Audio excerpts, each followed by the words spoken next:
നമസ്കാരം, ജന്മഭൂമിയിലേക്ക് സ്വാഗതം. കേരളത്തിലെ ഏറ്റവും വലിയ തൊഴിൽദാതാവ് ആരെന്ന് ചോദിച്ചാൽ അത് CPM ആണെന്ന് പറയേണ്ടി വരും. പാർട്ടിയുടെ അനവധി സ്ഥാപനങ്ങളിലൂടെ ആയിരക്കണക്കിന് അനുഭാവികൾക്കും പ്രവർത്തകർക്കുമാണ് CPM ജോലി കൊടുത്തിരിക്കുന്നത്. ഇവരൊക്കെ ഇടതുപക്ഷത്തിന്റെ ഉറച്ച വോട്ടാണ്. ഇതിൽ ഏറ്റവും മുൻപന്തിയിൽ നിൽക്കുന്നവയാണ് സഹകരണ ബാങ്കുകൾ. ഒരു കണക്കിന് പറയുകയാണെങ്കിൽ CPMന്റെ ജീവനാഡി തന്നെ സഹകരണ ബാങ്കുകളാണെന്ന് പറയാം. എന്നാൽ CPMന്റെ മർമ്മത്തിൽ തന്നെ അടിച്ചിരിക്കുകയാണ് കേന്ദ്രം എന്ന സൂചനയാണ് പ്രതിപക്ഷ നേതാവ് VD സതീശൻ നൽകുന്നത്. കേരളത്തിലെ ജില്ലാ ബാങ്കുകൾ മുഴുവൻ ലയിപ്പിച്ച് കേരള ബാങ്ക് ആക്കിയ മണ്ടത്തരം ഇടതുപക്ഷം ചെയ്യരുതായിരുന്നുവെന്നും സതീശൻ തുറന്നടിച്ചു.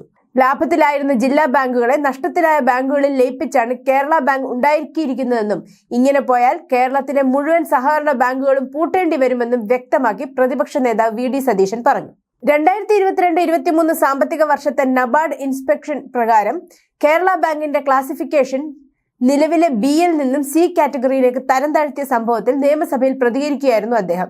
നബാർഡിന്റെ വായ്പാ നിരീക്ഷണ സംവിധാനം CMA വ്യവസ്ഥകൾ പ്രകാരം C ഗ്രേഡ് റേറ്റിംഗ് ഉള്ള ബാങ്കുകൾ അനുവദിക്കാവുന്ന പരമാവധി വ്യക്തിഗത വായ്പ 25 ലക്ഷം രൂപ മാത്രമാണ്. ആ പരിധിയിലേക്ക് മാറിയിരിക്കുകയാണ് ഇപ്പോൾ കേരള ബാങ്ക്. വർഷാവർഷം ഇൻസ്പെക്ഷൻ നടത്തുന്നില്ല. 7% കുറവായിരിക്കേണ്ട നിഷ്ക്രിയ ആസ്തി NPA 11% മുകളിൽ പോയി. ഭരണസമിതിയിൽ പ്രൊഫഷണലുകളില്ല. വിവിധ സർക്കാർ ഏജൻസികൾക്ക് അനുവദിച്ച വായ്പകൾ കിട്ടാക്കടമായി മാറുന്നു തുടങ്ങിയ വസ്തുതകൾ കണ്ടെത്തിയതിനാലാണ് കേരള ബാങ്കിനെ C കാറ്റഗറിയിലേക്ക് തരം താഴ്ത്തിയത്. ജില്ലാ ബാങ്കുകൾ ലയിച്ച് കേരള ബാങ്ക് രൂപീകരിക്കുന്നതിന് മുൻപ് ഒരു തവണ മാത്രമാണ് വയനാട് ജില്ലാ ബാങ്ക് C കാറ്റഗറിയിലായത്. അല്ലാതെ ഒരു ജില്ലാ ബാങ്കും C കാറ്റഗറിയിൽ ആയിട്ടില്ല. ഇത്തരത്തിൽ ലാഭത്തിലായിരുന്ന ജില്ലാ ബാങ്കുകളെ ലയിപ്പിച്ച് കേരള ബാങ്ക് രൂപീകരിച്ചതുകൊണ്ട് ഇപ്പോൾ മുഴുവൻ ജില്ലാ ബാങ്കുകളും C കാറ്റഗറിയിലേക്ക് പോയിരിക്കുകയാണെന്നും ഇത് ഗൗരവകരമായ കൈകാര്യം ചെയ്തില്ലെങ്കിൽ സഹകരണ മേഖല കൂടുതൽ അപകടത്തിലേക്ക് പോകുമെന്നും VD സതീശൻ തുറന്നു പറഞ്ഞു.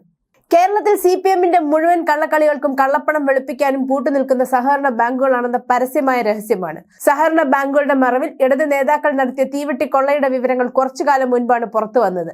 ഇതോടുകൂടി CPMന്റെ ജീവനാഡിയായ സഹകരണ ബാങ്കുകളും കേന്ദ്രം നോട്ടമിട്ടിരുന്നു. ഇതേ തുടർന്നാണ് കെടുകാര്യസ്ഥതയുടെ അങ്ങേയറ്റമായ ബാങ്കുകളെ നബാർഡ് C വിഭാഗത്തിലേക്ക് തരം താഴ്ത്തിയത്. എന്തായാലും ഇതിനുശേഷം എന്ത് സംഭവിക്കുമെന്ന് നമുക്ക് കാത്തിരുന്ന് കാണാം എന്ന് മാത്രമേ പറയാനാവൂ. News desk, Janmabhumi.